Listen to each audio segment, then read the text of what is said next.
Hello, everybody, and welcome to Pinball Storytellers, our weekly storytelling show where we try and share awesome stories with you guys of our genres. So, I'm joined here today by my beautiful partner. Well, that came out wrong, but still, Justin, whose birthday is actually today. So, happy birthday, Justin! Thanks, Jackie. And yes, and this is Pinball Storytellers. How are you doing, Justin? I'm doing pretty good. I've had sort of a very lazy morning, honestly, but so far I'm doing pretty good today. Awesome. Just been streaming some games. Not much about me, guys. You guys in chat have been here the whole time. That's been about my week. Yeah. So without further ado, let's go into our stories. So first, I don't think that any of these stories need to be set titles beforehand. Okay. I think we should just tell them the title after. And second in line, I think that we should talk about the formats a bit of what we're doing right now, because actually, guys, chat, the talk I had with you about formats is actually a small change to it. So, the format we're gonna be using today is the second format I talked about, DMing a story, but it is slightly different. This is the most, how can I put this? This is one of the most not so random systems that we're going to be using. The idea is that I or him, whichever one is put into the story as the main character, knows the story beforehand and will try to go along with the story, but anything that happens and feels natural can be changed, and any additions can be made to the story during, beforehand, even talk about it after.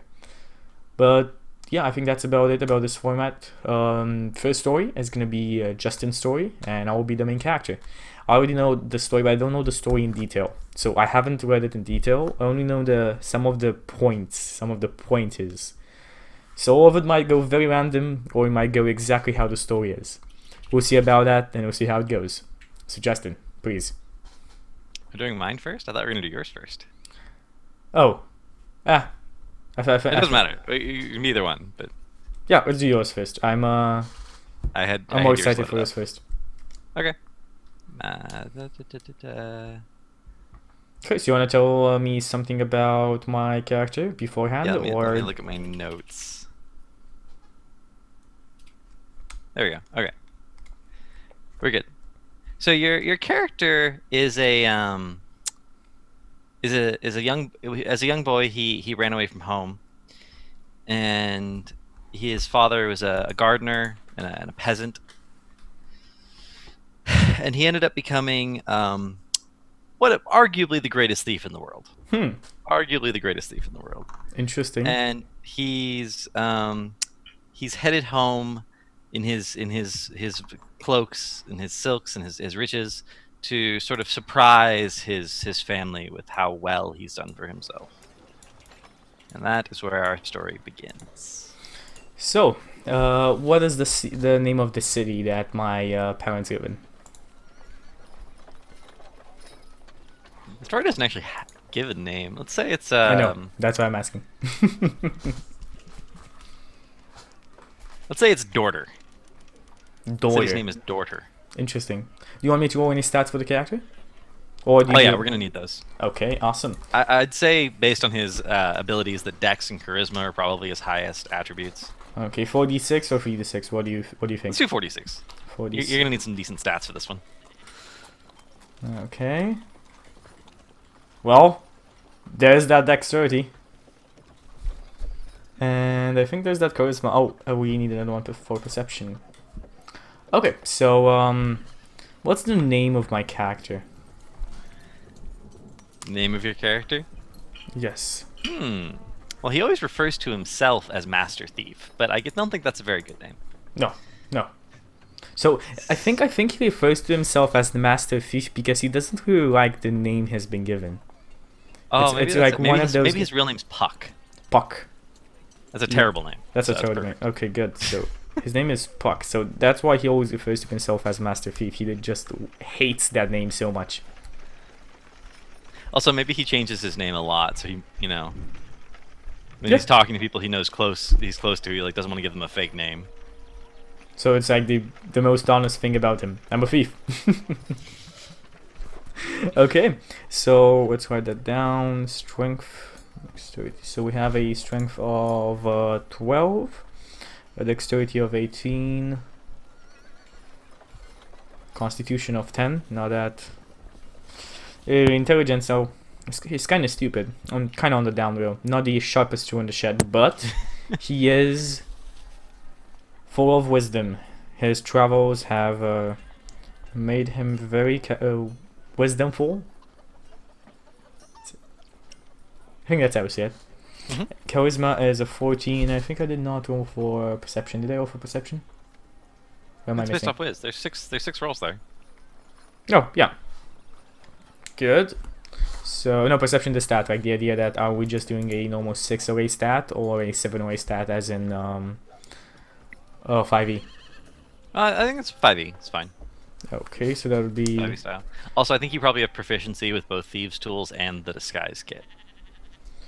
so then I will change around wisdom and perception. So wisdom is going to be an 11 and perception is going to be a 13. So proficiency with what? Thieves' Tools? And Disguise Kit.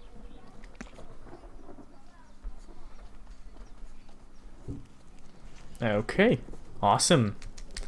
So, I am in the city of Dorder. I walk around through the city. You want to Oh no, you hired a carriage. I hired a carriage. Okay, so I'm just basically moonlighting.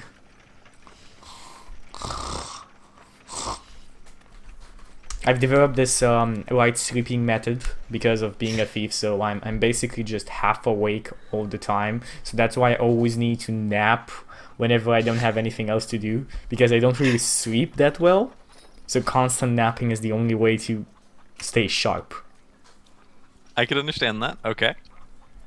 Okay, so I'm just napping until we get there. Okay, so the driver takes you to where you said you wanted to go, even though he looked at you a little funny when you said it, and you pull up to a tiny peasant cottage, surrounded by like a little fence, and there's actually a rather nice little garden right outside. And there's a man, sort of bent back, weeding the garden. Unless you wake me up or something. Your driver knocks on the roof. He's like, "Yes, Lord, I'm here." awake. I'm awake. Okay, very good. I kind of like. Okay, let's do this. And I open the door and appear as gallant as I can. So, like shoulders up, face showing arrogance, and that movement, that certain movement that you know that you own everything. I own everything. So that's how I move. I flip a coin to the driver. Like I don't even look and I flip it. Do you want me to roll a dexterity for that? No, you have 18 dex. You flip that coin good. The driver catches it. He looks at it, and it's a much higher denomination than you guys agreed upon. And he, nods his head and asks if you want him to like wait around, maybe. I do this. Okay, I'll just wait right here. Just right here. No, this guy. No. Oh. And he's like, oh, okay. He looks a little confused, but he drives off. Sort of bouncing, happy. Okay. Mumbling under his breath about how nobles have everything and don't even need to count their coins. Exactly. I just walk in front and I say, "Good morning to you, farmer." Or is he a farmer or a merchant? He's a gardener, really. He's a Good peasant. morning to you, gardener. He looks at you. He looks scared. He's like, hello, my lord. What can I do for you? Is the lady and the lord of the house currently in residence? Yeah, my wife's in the house. I thank you. I would like to talk to both of you, if I can. Of course, my lord, right this way. And he like walks in front of you and gestures for you to follow. Walks up to his front door. Can I look around this? Such a big house for only two of you. No child, no spawn.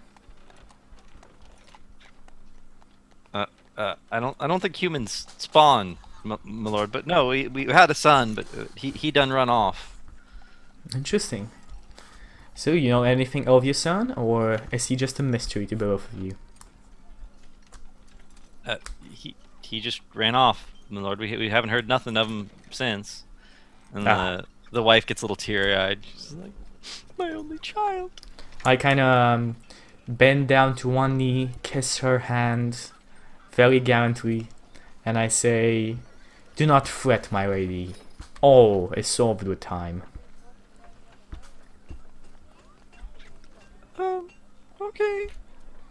May I ask? She like looks at her hand, making sure there's nothing wrong with it. She's May never I been kissed on the hand before. May I ask if I dare that I could share a meal with you? I'm famished from the journey I just had. Oh, I can't make anything fit for a lord's table. You understand? You know, I was always curious of the foods that is eaten in these parts of the town. So my face is like thoughtful. How do I say this without calling them peasants? And then I say that. And Rustic, simple folk. rustic, simple folk still sounds like peasant. I say, I would like to eat a potato salad made with your own hands, as if you would make it for your husband. I have heard that the secret ingredient of love is better than any spice. And I smile at her charmingly. She blushes a little bit. She's actually a little flattered. Oh, okay. As my lord wishes. And she bustles off into the kitchen to start making you and her husband dinner. Okay, I take And out the husband like has to go. Says that he'd like to entertain you, but he still has a lot of work to do in the garden, and work won't wait. well, you are entertaining me right now, and you are making food for me, so I think it is rather just normal that I should pay for these services. Please do accept this. It is my pleasure to give it. And I give him double the wages I give the driver. Oh my god. He's literally never seen that much money in his life. The whole concept of money maybe is a little fuzzy to him. He's so poor that he barters away the vegetables and stuff he grows for other stuff he needs. Actually having money is almost a foreign concept to him. He's had like a couple copper his whole life, maybe. So he looks at the amount of money you give him, and he's just like, yeah, whatever you say, my lord. I'll just stay right here, and we can do whatever you want. I nod my head. I take out a pipe, and I say, "Do you have one of these?" No, my lord. I couldn't Well, afford the tobacco even if I did. let us share. If something is good enough and beautiful enough, it needs to be shared. Otherwise, it was never good enough or beautiful enough.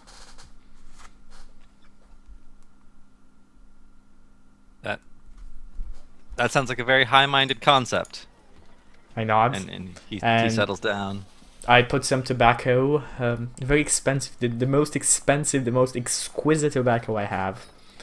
I put in, I light it, take a couple of sniffs, and I say, "Oh my, this is amazing," and I give it to him. And please do try it. So he tries to take a puff, and he like coughs, and he accidentally spills some of the tobacco out of the pipe as he's coughing. And he like, oh my god, I'm so sorry, my lord. Do not He worry. tries to, Do like, not dust it worry. up. Do not worry. It's okay. It's your first time. I reacted the same way, and I smile at him. Yes. Oh, okay. Right. One thing that I request. Only one thing, and I will not request anything else. Please treat me as if I am a friend. A friend that is not wealthy, a friend that is just coming to visit. Can you do that? And I smile at him. Yes, my lord. Sure. I have lots of friends, so I'll just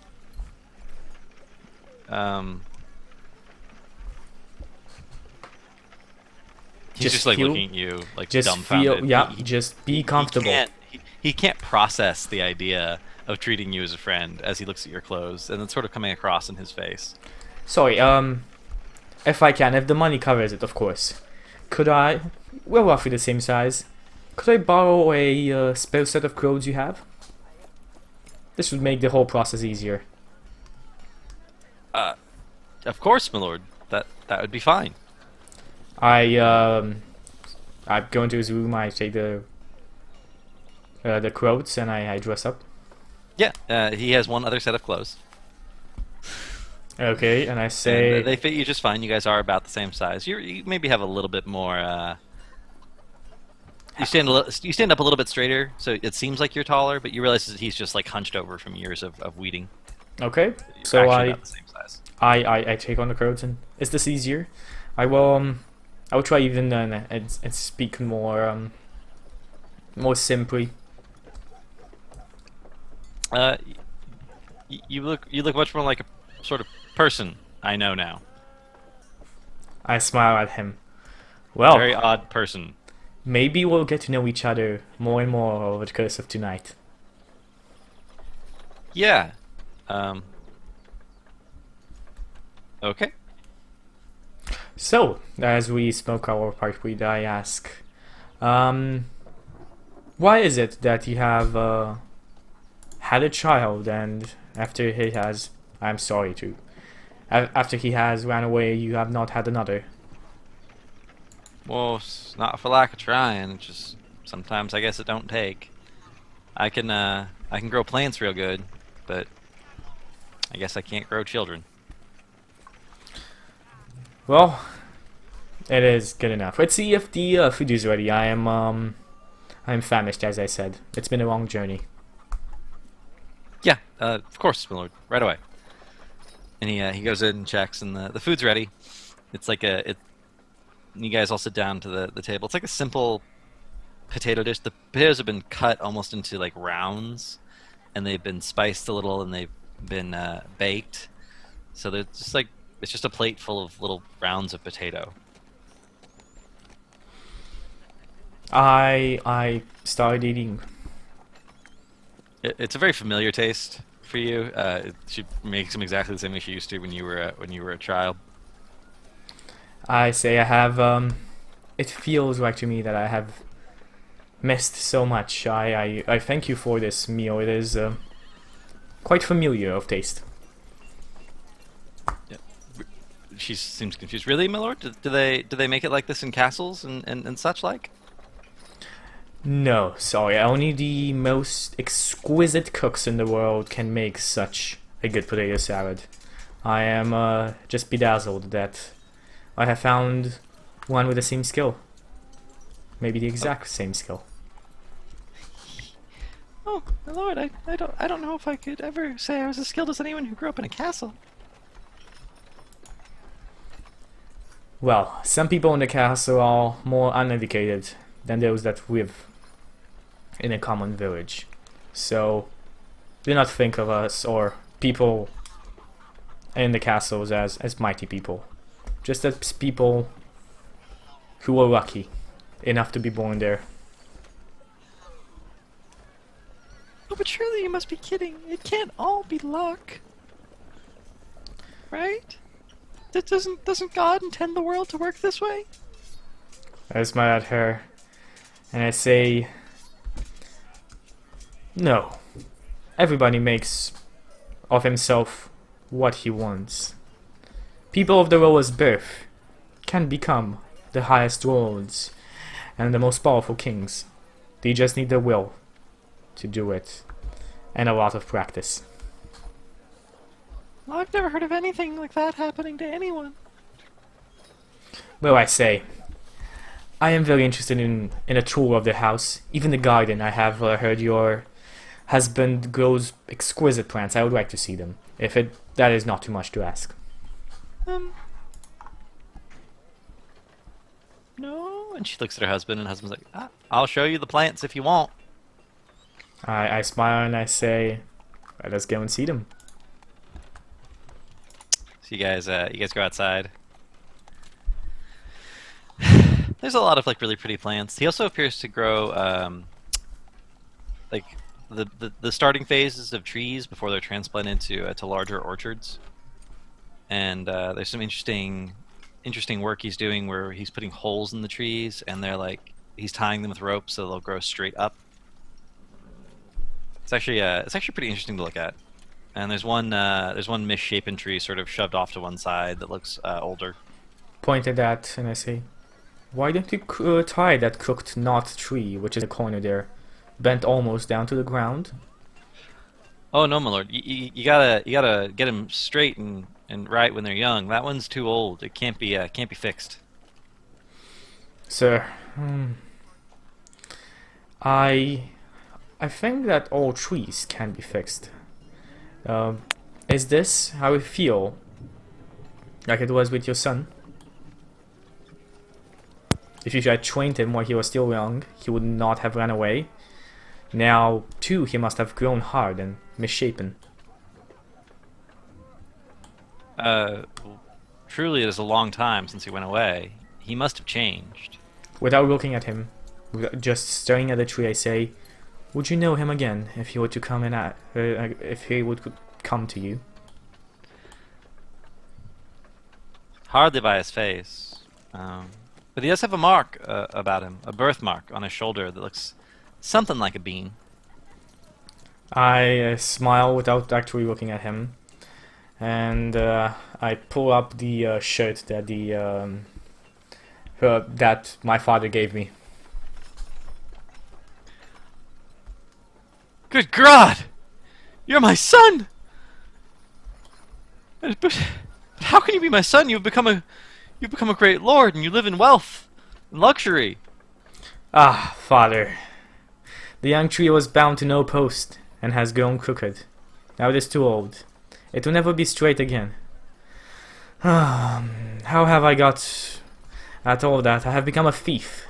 But do not be alarmed. I am a master thief. For me there is neither locks nor bolts. Whatsoever I desire is mine.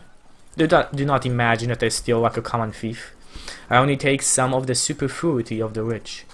Poor people are safe. I would rather give to them than take anything from them. It is the same with anything which I can have without trouble. Cunning and dexterity. I never touch it. Alas, my son, it still does not please me. A thief is still a thief. I tell you, it will end badly. Let us see mother. I would like to see her face as well. And they go back inside, and he explains that this is our son come home to us. And she weeps for joy, but then he tells her that she's a thief. And she suddenly starts crying. Two like rivers of tears run down her face. Even if he's become a thief, he's still my son, and my eyes have beheld him once more. I smile at her and I give her a peck on the cheek.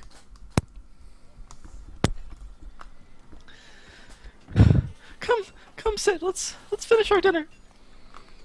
I nod and I continue on eating at the potato salad. And you're midway through dinner. You said, if our lord, the count up there in the castle, learns who you are and what trade you follow, he will not take you in his arms and cradle you in them as he did when he held you at the font, but will cause you to swing from a halter. Be easy, father. He will do me no harm, for I understand my trade, and will go to him myself this very day. And scene. And scene. Awesome. That's pretty good. I went off course at the beginning. I do know. I think you did great. Yeah, it was pretty good. Okay, so that was a medieval town music. What do you think? Where are we going? Give me the background of this next scene. Background? Like if you had 3 words to describe it. 3 words to describe. Dark, ominous, and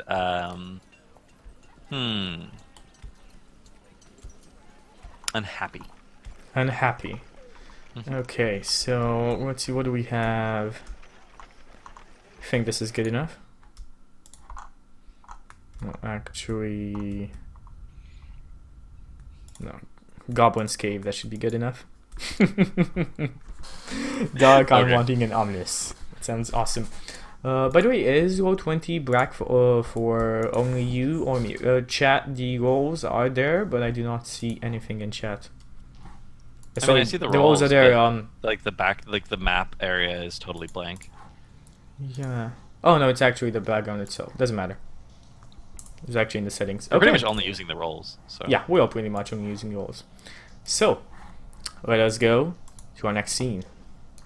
At evening, I depart for the Count's castle. I take a carriage, You if hire I another can. carriage? Okay. Yeah, if I can, the same one I did before. Yeah, he more than happy. And Still looks how like much, you're a little odd, but more than happy to take your money. How much money do you have? On you? Yes. I'd say you're probably carrying around like a couple hundred gold. That's probably why you paid him in gold, is you only carry around gold. And Okay. then you probably have more money stashed away in various places. So, in the gnarled oak in the garden, I will write a small note, and I will stack it somewhere in a hole that I know for sure it won't be blown out by the wind. And the note it will say one of my hiding places. Well, not a very big amount, but a small amount of money can be found. Amount big enough so that my father and mother could live off the rest of their days. Okay. I kiss both of them and I say, when we see each other again, and I will be a free man. Well, I am a free man now, but I am going to trial, or whatever this count will allow me. We shall see. Anyway, if I do not return in a week's time, think of me. How do I put this? At a gnarled oak.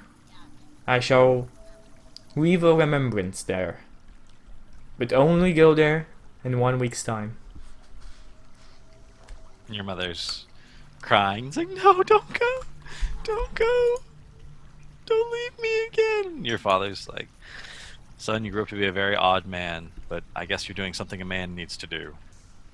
I smile at him and I say, yes, father, I have come here to prove to you that however rich and however successful I have gotten to be, I have not forgotten where I come from and what true values are.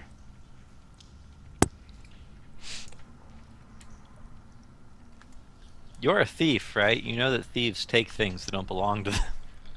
I smile and I say, I take only that which has already been stolen by the big from the poor.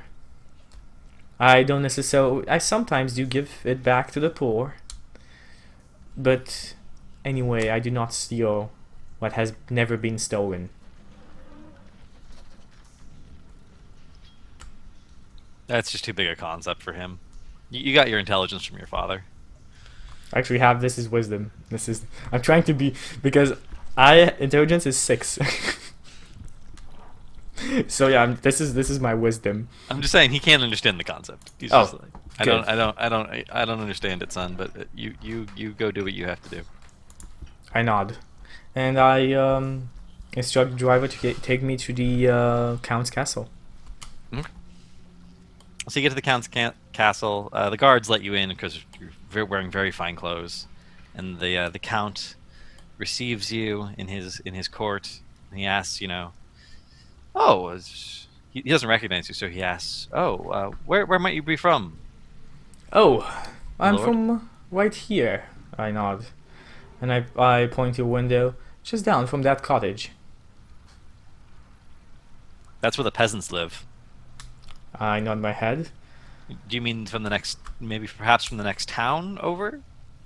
I shake it. I am from right there. I was birthed in that same bed. My mother and father are plowing and gardening right now.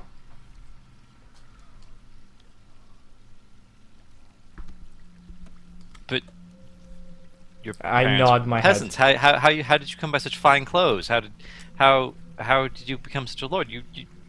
And the count thinks back. Didn't you abandon your parents? Didn't you run away years and years ago? I nod my head. I have become a thief. I am a master thief. And I have come here to meet you, uncle. His face pales, and he looks at you for a good deal of time.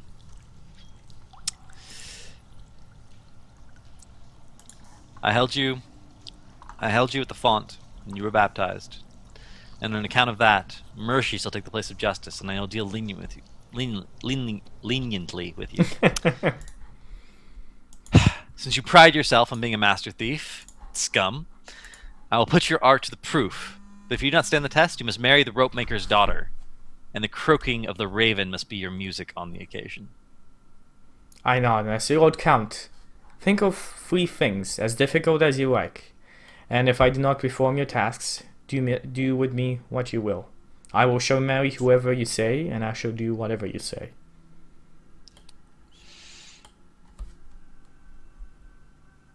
Marrying the rope maker's daughter is an analogy. He's saying he's going to hang you from the neck until dead. Okay, so does he Just give for the me... record. Good.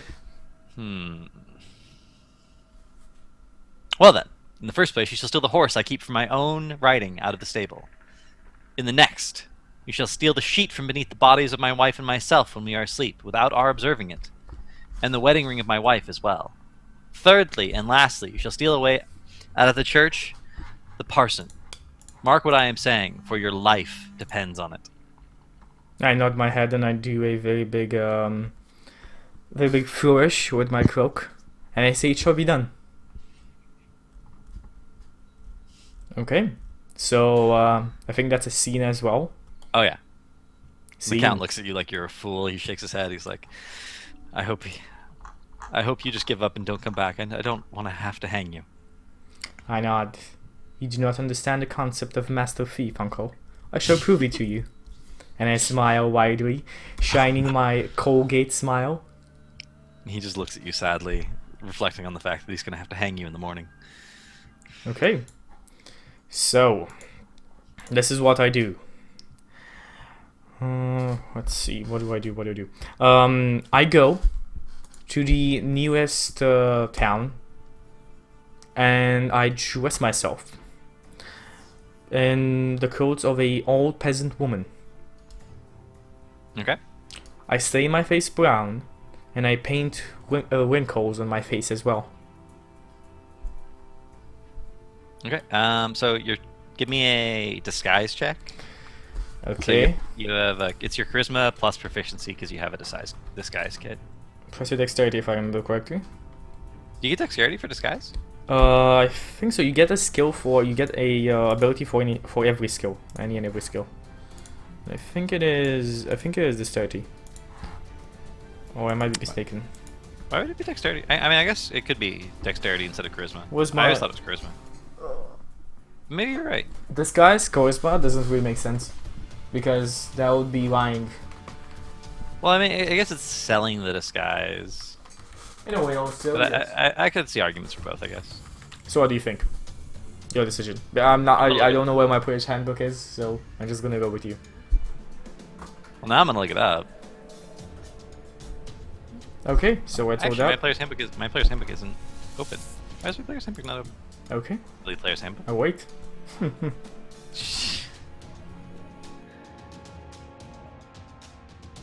I lose it? I think I'm losing it, guys. Wait, no, there it is. Okay.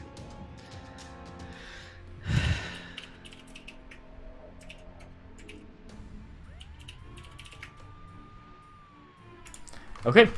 So. Let's see. Last page. There should be character sheets. It should show you for each and every one of the skills. Well, I mean, the very last page is actually the index, but.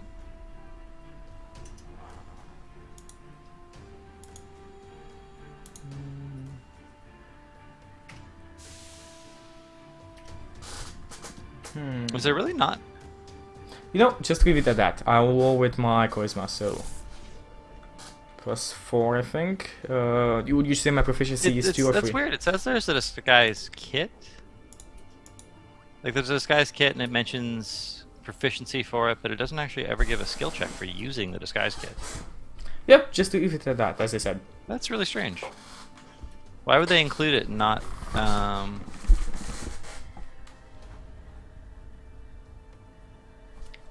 It doesn't matter.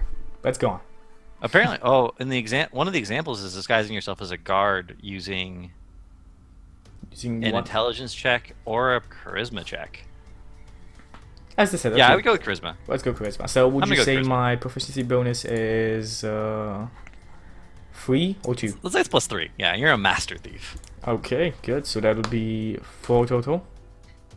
Ooh, I am a master thief. Wow, those rolls though. Exactly. It didn't even all that work and it didn't even matter. You could roll a 20 with no bonuses and it'd be fine.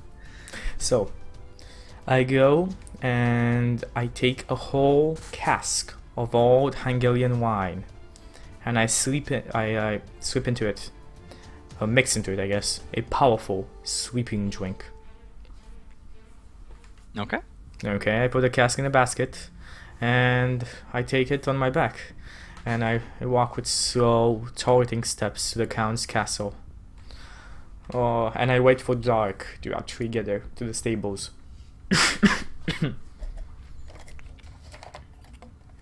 Okay. I sit down on the stone in the courtyard and begin to cough, like a asthmatic old woman, and I rub my hands as if I'm cold. Okay. Like, how loudly are you coughing?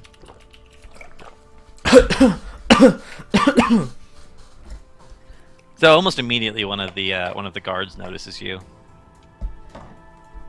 From in front of the stable. They're all sort of laying around a fire.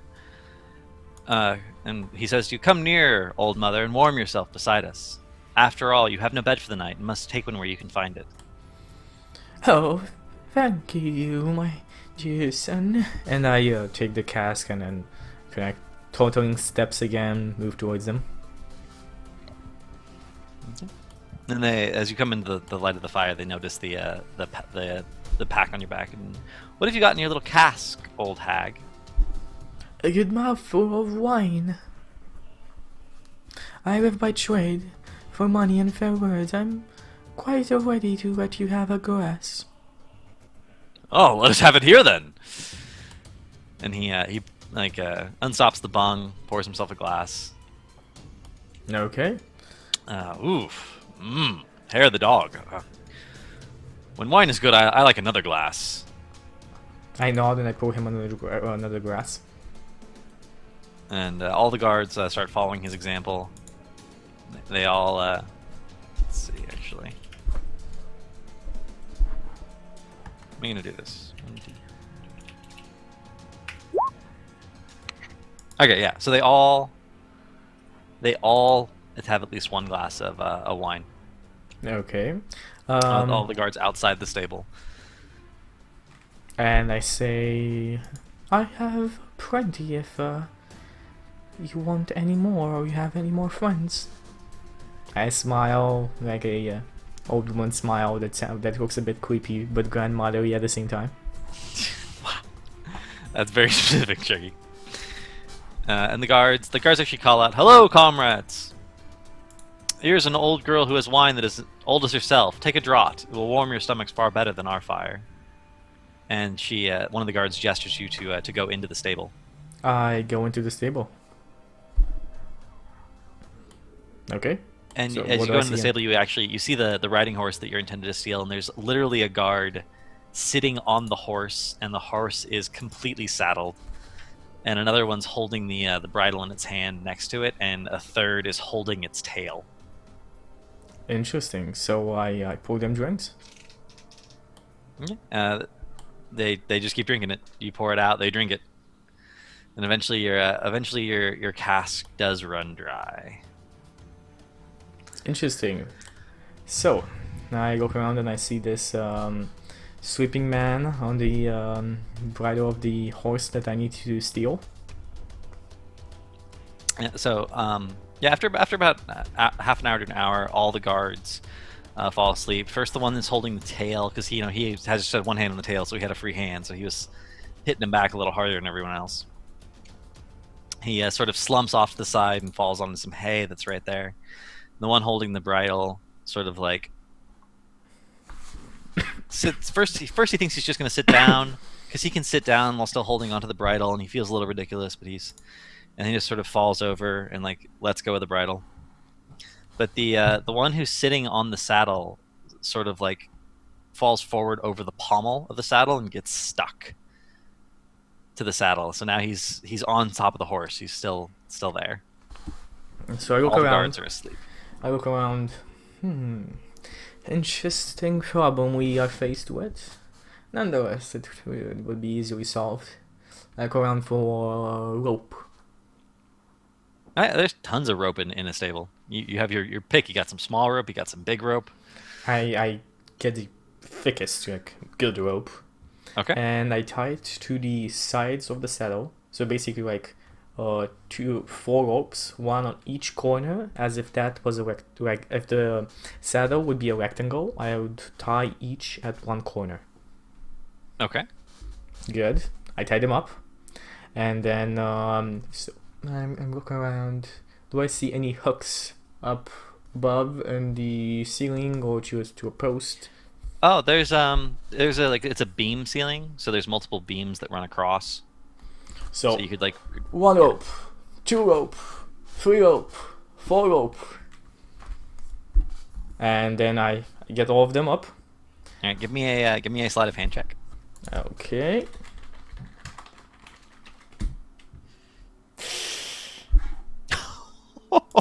Oh. Now the best night of the Master Thief. That is not the best night of the Master Thief. Your disguise was so good. All right, so you think those ropes are tied real good?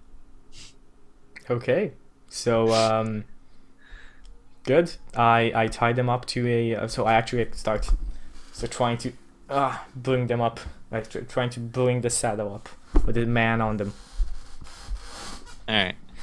So let's see what happens. So as you're pulling up, one of the ropes in the corner of one of the saddle gives way, and the guy starts to slide off like sideways, and his belt is hooked onto the pommel, so he actually gets caught by his belt, and he's almost hanging like from the saddle, which is barely hanging from the rafters because of your poorly tied knots. Okay, and so what I'm gonna do? He starts to wake up. So what He's I'm like, gonna do? What I'm gonna do is I'm gonna use my skills as a. I'm guessing that 1 or 2 times I have posed as a bard, so I'm gonna use my skills as a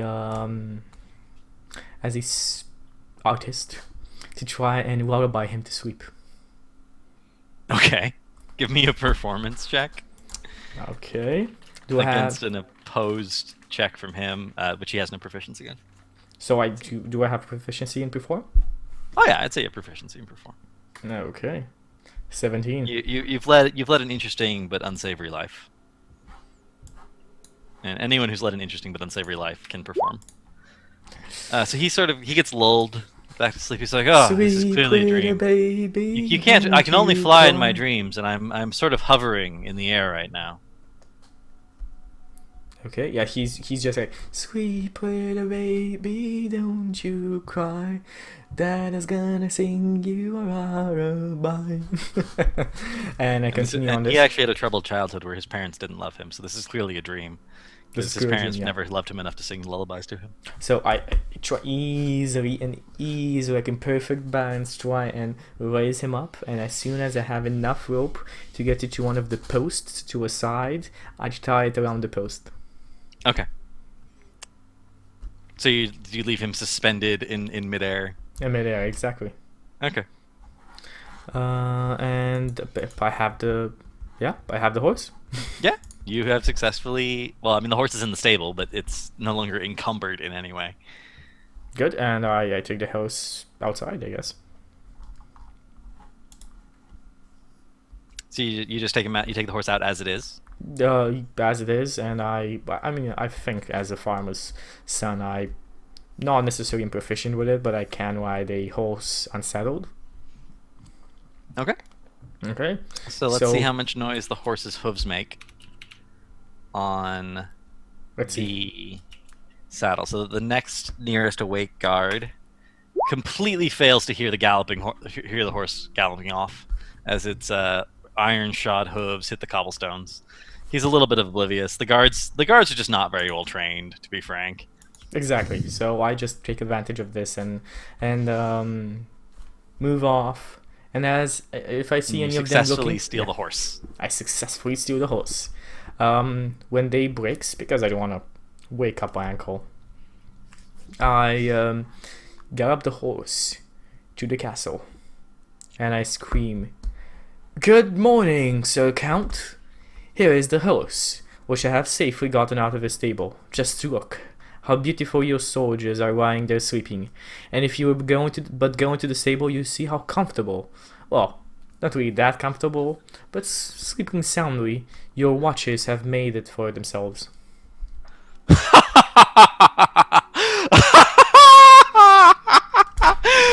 Ah, for once, you've succeeded, but things won't go so well the second time. And I warn that if you come before me as a thief, I will handle you as I would a thief. Oh, but the Count thinks this is actually pretty funny. He sees the guard half suspended, hanging from his belt, the saddle suspended from the ceiling, and the guard suspended by his belt from the saddle. As he kind of sees this, check this out. And I sing the first two verses of the song. As the guard wakes up. Yeah, how does he react?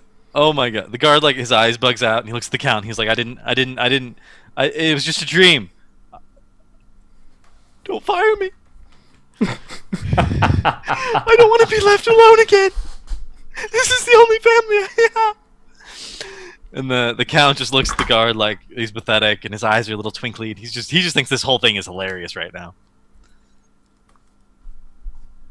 Okay. You won't be so successful the second time. I smile widely and I say that giggles. it's still to be proven. What is my next task?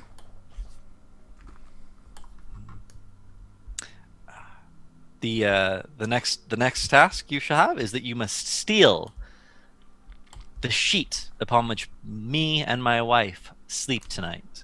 And while you're at it, you must also steal her wedding ring. Interesting. So, this is what I wait for night, and of course. And I go, so whatever however the gold was dressed up when I last saw him, I'll try and replicate his clothes. Okay, give me another disguise check. It's not. I'm not disguising myself. I'm literally just buying the same clothes that he has. Okay, good. And let's go for that. I guess that's fine. Yeah, I'm just basically not disguising at all. I'm just buying the same clothes. Okay. I mean, Master Thief. Master Thief, Justin. Master Thief. Okay, no, you're living up to the title. Exactly. Okay. So, what I do is I go to the gravekeeper, and I ask him for a corpse, recently deceased, that is not smelling and still has all of his limbs detached, nothing detached. Died of a heart attack would be best. And I give to him about 25 golden coins. Nobles these days, getting up to all sorts of weirdness. But at least they can afford it. Yeah, whatever you want, my lord. Here's a good one. This old codger just keeled over dead in the road the other day. Look, he's still got hair. He like moves his limbs around. Look, rigor mortis hasn't even set in. I smile. This is perfect. So what I do is I go and buy a grappling hook. Okay. And in that grappling hook, I make sure that there's a ring at the end tied to it, basically, so that I could like slide over the rope in it after I throw it up. Okay. Good. And That's then something that you could. Yeah, that's something that like a tinker or something could make. That's fine. awesome. I offered what money he needs for this. I'm guessing not that much. Yeah, that's fine. And I wait to see. I wait. Is there any light in the count's room? No, it is dark. Good. So I will throw up the grappling hook as high as I can and try and make it. How can I put this? Try and make it silent, as silent as a grappling hook can be. Okay, give me a just a straight dex check. Yeah, 6. Nope. It's pretty loud.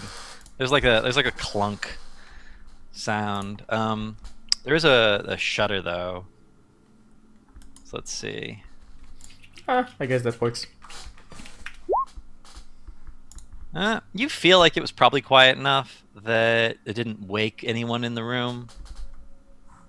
Okay, I'm pretty happy with that. So I'll tie the dead body to the rope and give him the clothes that I had on me yesterday. Okay, so you dress him up. Exactly, as I was dressed when last the Count saw me. Okay. Okay, and I raise up the body up to the balcony. As soon as its head gets above like the window line, so that it could in theory be seen, it suddenly there's a crossbow bolt. Okay, and as soon as that crossbow... The crossbow bolt sort of whizzes by his ear, and it misses completely. And so what I do is I'll try and make this guy kind of fumble, like feel like he was... I'm basically gonna let him drop a bit and then just enough kind of grab up. So he's kind of dropping a bit and then trying to go to a side while still exposing his head.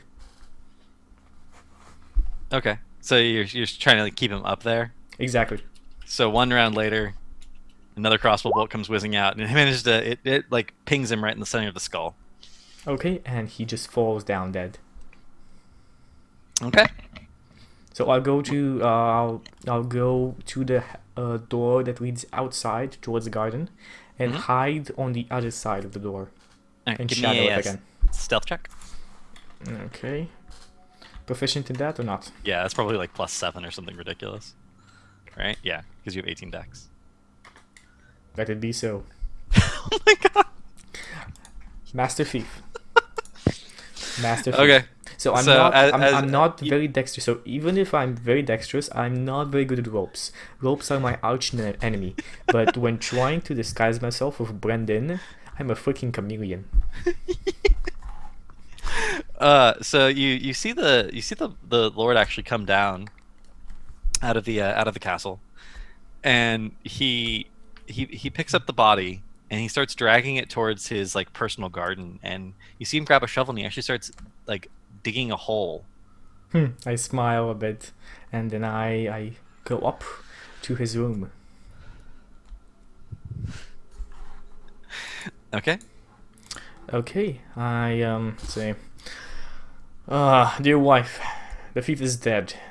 After all, he is a godson, and he has more of a scapegrace than a villain. I'll not put him in open shame. Besides, I'm sorry for the parents. I will bury him myself before daybreak, in the garden, that things may not be known. To give me the sheet, I will wrap up the body in it, and bury him as a dog buries things, by scratching. So the countess looks at you very oddly, but it's dark, and she pulls the sheet up and she like balls it up and pushes it towards you. Okay, and I say, I tell you what, I have a fit of magnanimity on me. Give me the ring too. The unhappy man risks his life for it, so he may take it with it in his grave. And give me a charisma check. Okay, I would argue because I am the same quote, even if her eyes adjusted to the dark, she can still see like the outline of the count. So I would Well, argue advantage on this. but oh, okay, yeah. I'll give you advantage.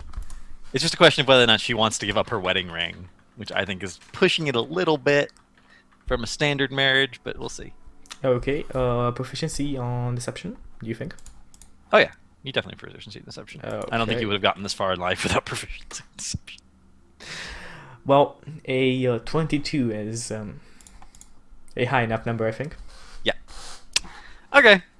She, without saying a word, just sort of glaring at you, she slides the ring over and mutters to herself about how she'll make you pay for this. Okay, so I make off with both of these things, and I reach home safely. So basically, The count is up all night, bearing the fake you, and just as morning comes, he is in the bath, and he's coming just as he's coming out of the bath, the sun starts to rise. And I'm there at his balcony, smiling at him with a bedsheet in my hand and the ring in my other hand. Are you a wizard? Who has fetched you out of the grave in which I myself laid you and brought you to life again? As I said, not a wizard, simply a master thief.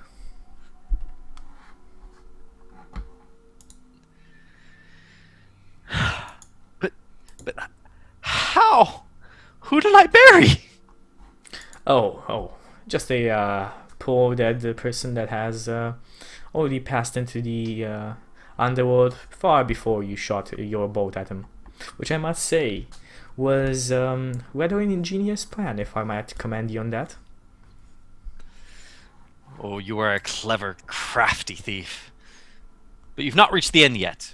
You have still to perform the third task, and if you do not succeed in that, all is of no use. I make a deep flourish as I tuck his ring and the sheet to the side of his bed, and if the wife is there, I give her a kiss on her hand. Guarantee. Ah, you missed a great opportunity. You could have kissed her hand and slipped the ring back on at the same time. Oh, yes, I didn't miss that. Darn. Alright, I'm not going to retcon it. That didn't happen. Good. Okay. So, you leave them. They look at you. The Count's looking at you like there's no way he's going to be able to do the third task. This is not going to happen. I look at him and I say, so, what is the third task your highness wants me to perform? For your third task, you must bring the cleric from the local church here in a sack. Say, it shall be done, uncle. And tomorrow, when I bring him, I expect no more and no less than a hug that you would give your own son. Is that... Brought up a very sore point. They don't have children yet. I kind of smile at him. Is that too much to ask? Or if I am to die, I am to die. But if I am to succeed, will you grant me this wish? Very well. I nod my head. And I jump out. So basically what I do right now is that movie scene where I jump off the balcony and I hang below, so like when they look around they don't see me anywhere, like where has he gone, and I'm just waiting there awkwardly for them to go away so I can scull off. Give me a stealth check to see if you actually stay quiet the whole time. Yeah, okay. You are the wind. They don't hear you.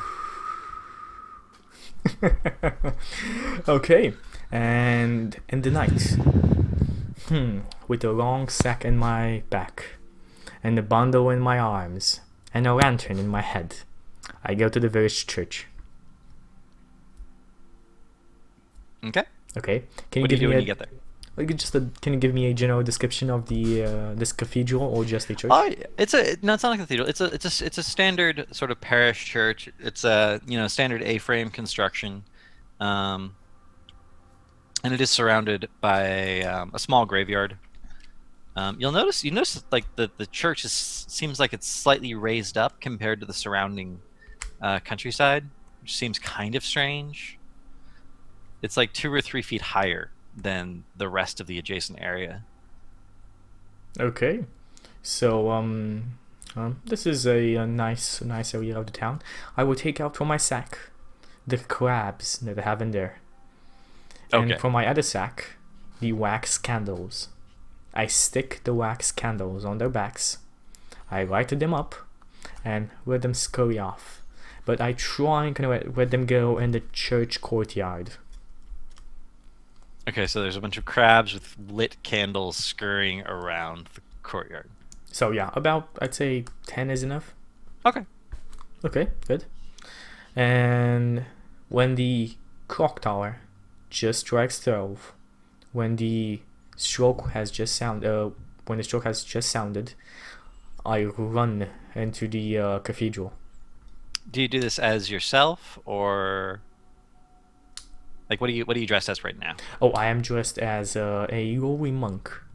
Just Okay. any kind of monk you would see. Oh, do you want me a disguise check? Yeah, Check give for me that? another disguise check. See how well you disguise yourself as a monk. Okay. I don't know why I ask. It's going to be another natural 20. Yes, it would. One question though. If you are a charisma, I would argue that this guy does not know me. He has never seen me before. Yeah. I mean, no one in the town has really ever seen you before. Or seen this incarnation of you. I mean, they might have known you when you were a child. That's still pretty good. Still pretty good, but not a 20, unfortunately. It's not a 20. Or not a 24, technically. I'm It's getting still pretty cocky. I'm getting cocky. That's what's happening. You're getting cocky. You're like, this is too easy. I need to give them an advantage. Exactly. Okay. So, I run into this church, and I start when I open the doors like loudly. I just tuck my hands into my sleeves as a monk would, and have a deep cowl over my head. And on my back I have a sack, and I say, "Hearken, sinful men! The end of all things has come. The last day is at hand. Hearken, hearken! Whoever wishes to go to heaven with me must creep into this sack." And with a very nice flourish, I try to make it look as if the sack appears in my hand suddenly through my sleeve and not from my back. Okay. I am That's Peter. That's a pretty simple sleight of hand check. I'll just give that to you. Okay. I am Peter, who opens and shuts the gate of heaven. Behold how the dead outsiders in the churchyard and are wandering about collecting their bones. Come and creep into the sack. The world is about to be destroyed. So the cleric who actually lives like in a small room in the back of the church wakes up. He comes out, and he sees through the door the lights moving randomly in the churchyard that looked like candle lights, but he's never seen candles move around before. And he listens to your sermon for a little while, and he starts thinking to himself, actually, give me a like a straight like a deception check, I guess. So that'd be +4, I think. +5, because you decided you have +3 proficiency. 5, so 18. That's 18. Yeah. He starts thinking to himself, I mean, if God sent me a warning of the last days, clearly I should follow His messenger, and it'd be a really easy way to get into heaven.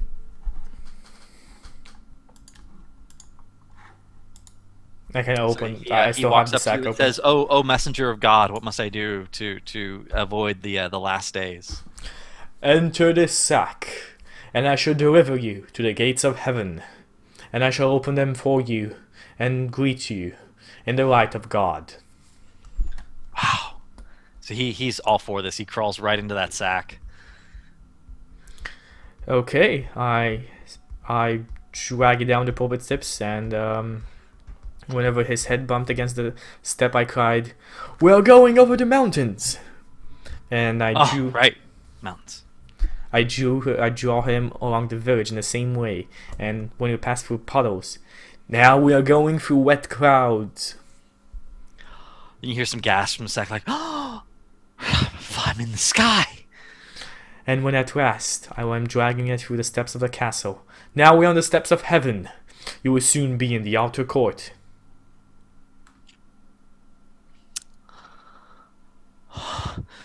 You hear this like heavy breathing from Zach. He's like this worshiper of God. He's like, I'll get to meet angels, and I'll get to meet disciples, and I'll get to see God. So when we get to the top of the he's like steps, fanning himself. He's fangirling. I push the sack into the pigeon house, and when the pitchers fluttered about, I say, "Hark! How glad the angels are, and how they are flapping their wings."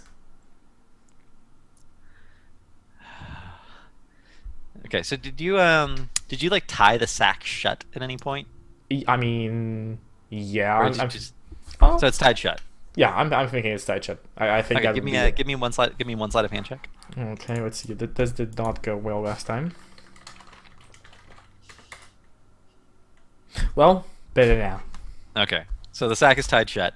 And I say, wait here until I open the gates to heaven. Enjoy the sings and songs of the angels. Okay.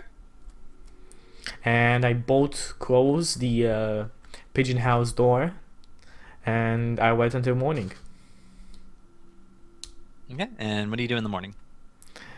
Okay. Let me actually roll to see. It's very. If he gets a 20, it's just barely. Nah. Well, yeah. If he gets a 20, it's just barely possible. Nope. Okay. So I go up to my uncle, and I say with a flourish. I wait for him to say something at first, actually. It's like, well, have you brought me the cleric? I smile. Do you hear any sermon in the morning at the church, or the clock, or the gong, or gong, whatever? What are those called? Bells. The bells ringing.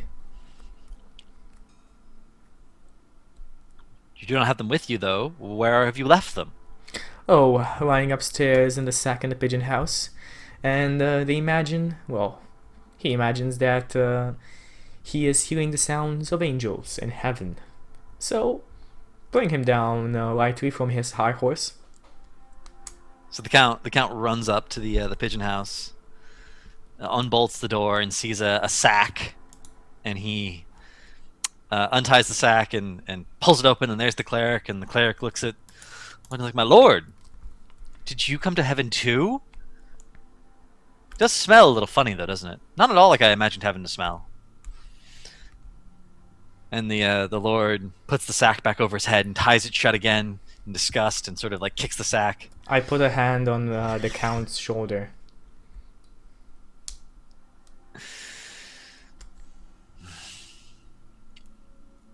You are an arch thief, but you've won your wager.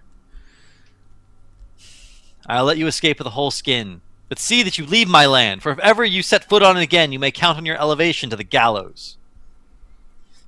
And I say, now. And I kind of do this with my finger. And he sort of like tries to do a distance hug. He reaches his hands out. I bear hug him. I bring him in. And I say into his. I'm actually gonna roll for this. I'm gonna say into his ear. I shall miss you, Uncle. Is that a deception check?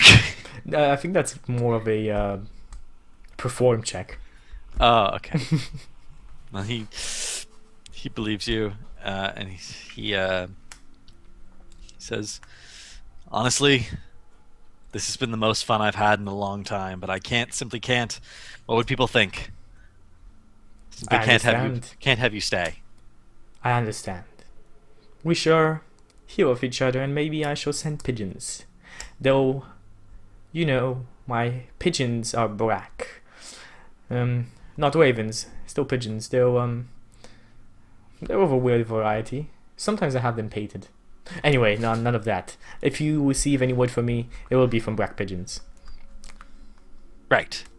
He takes this to mean that he's never going to receive word from you because has never heard of any such thing as black pigeons. Okay, the first thing that I do is that when the first thing I get out of town, I tie one of the black pigeons that I have, or I go somewhere in a hiding place or somewhere, and I basically, here's a black pigeon if you like him. They do exist.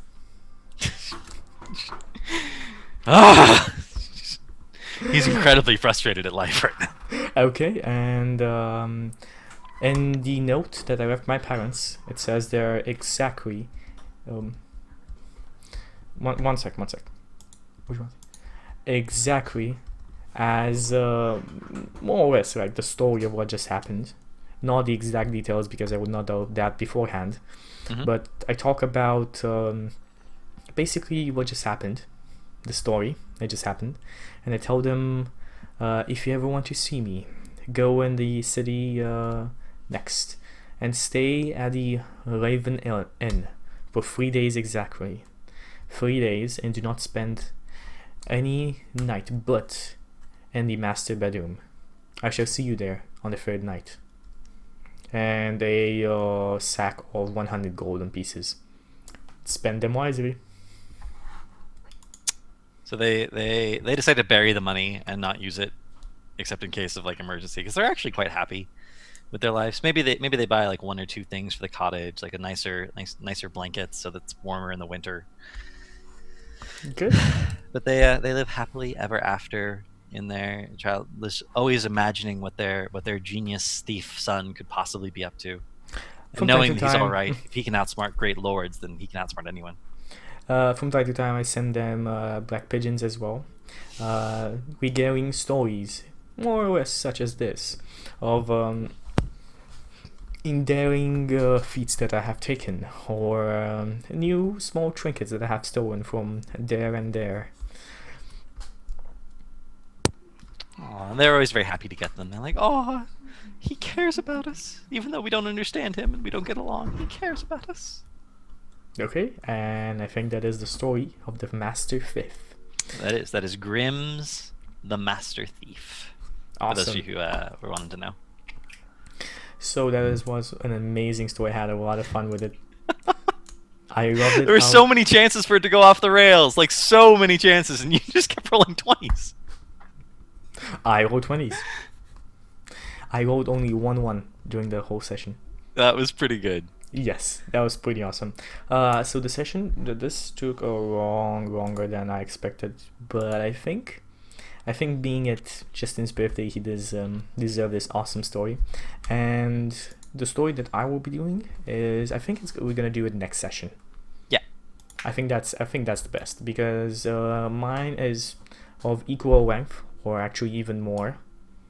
So. And next week we'll probably be switching places, so I'll be the character and Chucky will be DMing the story. So we're gonna do Exactly. So, in just a couple of minutes, we will do Storytellers Talk to Twitch chat. So, as always, if you wanna regale us with your opinions, what you thought, what you wanna see next, because we do take all of these into consideration. I do have them written down. People seem like actually 2 or 3 guys, I think, was it on like YouTube, wrote their opinions as well. So like, feel free on YouTube if you see this, please give us ideas of what to do next. There are a lot of stories that we're gonna do, so don't be amazed if you don't see, like, don't be sad if you don't see your story picked. We will eventually do it. This show has so many ways it can go. So we'll definitely do it at one time. Like, for example, the Hansel and Gretel, all of these normal stories, they will be done eventually. It's just a matter of time. We might even, we'll see. We'll see about what we do in the future. And that's about it for, I think this is episode number 4 of Pinball Storytellers. So yeah, Justin, do you want to say anything? Well, I think that pretty much covers it. Thank you guys all for the birthday wishes. I said it in chat, but I still really appreciate it. Also, that story had so many good places to go off the rails, and it didn't. It just rolls. Okay, I'm done. You were very good. I think not even Quarnier could have done a better job. No, that was perfect. Awesome. Okay, so we'll take just 1 or 2 minutes break right now, and we'll come back with Storytellers Talk to Twitch chat. So see you guys just 1 minute or 2. Don't go anywhere. And for those watching this on YouTube, have a good night.